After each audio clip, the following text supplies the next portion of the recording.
IIT ಧಾರವಾಡದ ಸಹಯೋಗದೊಂದಿಗೆ 8 ರಿಂದ 12ನೇ ತರಗತಿಯವರೆಗೆ ವಿದ್ಯಾಭ್ಯಾಸ ಮಾಡುತ್ತಿರುವ ಸುಮಾರು 12.28 ಲಕ್ಷ ವಿದ್ಯಾರ್ಥಿಗಳಿಗೆ ಅಂದಾಜು 5 ಕೋಟಿ ರೂಗಳ ವೆಚ್ಚದಲ್ಲಿ ಕಲಿಕಾ ಪ್ರಕ್ರಿಯೆಯಲ್ಲಿ ಆರ್ಟಿಫಿಷಿಯಲ್ ಇಂಟೆಲಿಜೆನ್ಸ್ ತಂತ್ರಜ್ಞಾನವನ್ನು ಅಳವಡಿಸಿಕೊಂಡು ವೈಯಕ್ತಿಕ ಸ್ವಯಂ ಕಲಿಕಾ ಡಿಜಿಟಲ್ ಟ್ಯೂಟರ್ ಸೌಲಭ್ಯವನ್ನು ಒದಗಿಸಲಾಗುವುದು. 26-27ನೇ ಸಾಲಿನಲ್ಲಿ ಶಾಲಾ ಕಾಲೇಜುಗಳಲ್ಲಿ ಖಾಲಿ ಇರುವ 15,000 ಬೋಧಕರ ಹುದ್ದೆಗಳನ್ನು ಭರ್ತಿ ಮಾಡಲಾಗುವುದು. ವಿದ್ಯಾರ್ಥಿಗಳಲ್ಲಿ ಒತ್ತಡ ನಿವಾರಿಸಿ ಮಾನಸಿಕ ಆರೋಗ್ಯವನ್ನು ಸುಧಾರಿಸಲು 204 ಬಿಆರ್ಸಿ ಕೇಂದ್ರಗಳಲ್ಲಿ ಪ್ರತಿ ಕೇಂದ್ರಕ್ಕೆ ಒಬ್ಬರು ಅರ್ಹ ಮಾನಸಿಕ ಆರೋಗ್ಯ ಸಲಹೆಗಾರರನ್ನು ನೇಮಿಸಲಾಗುವುದು.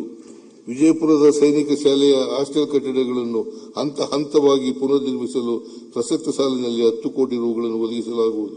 ಹೆಚ್ಚುತ್ತಿರುವ ಮೊಬೈಲ್ ಬಳಕೆಯಿಂದ ಮಕ್ಕಳ ಮೇಲೆ ಬೀರುವ ಅಡ್ಡ ಪರಿಣಾಮಗಳನ್ನು ತಡೆಗಟ್ಟುವ ಉದ್ದೇಶದಿಂದ 16 ವರ್ಷದೊಳಗಿನ ಮಕ್ಕಳಿಗೆ ಸಾಮಾಜಿಕ ಜಾಲತಾಣದ ಬಳಕೆಯನ್ನು ನಿಷೇಧಿಸಲಾಗುವುದು.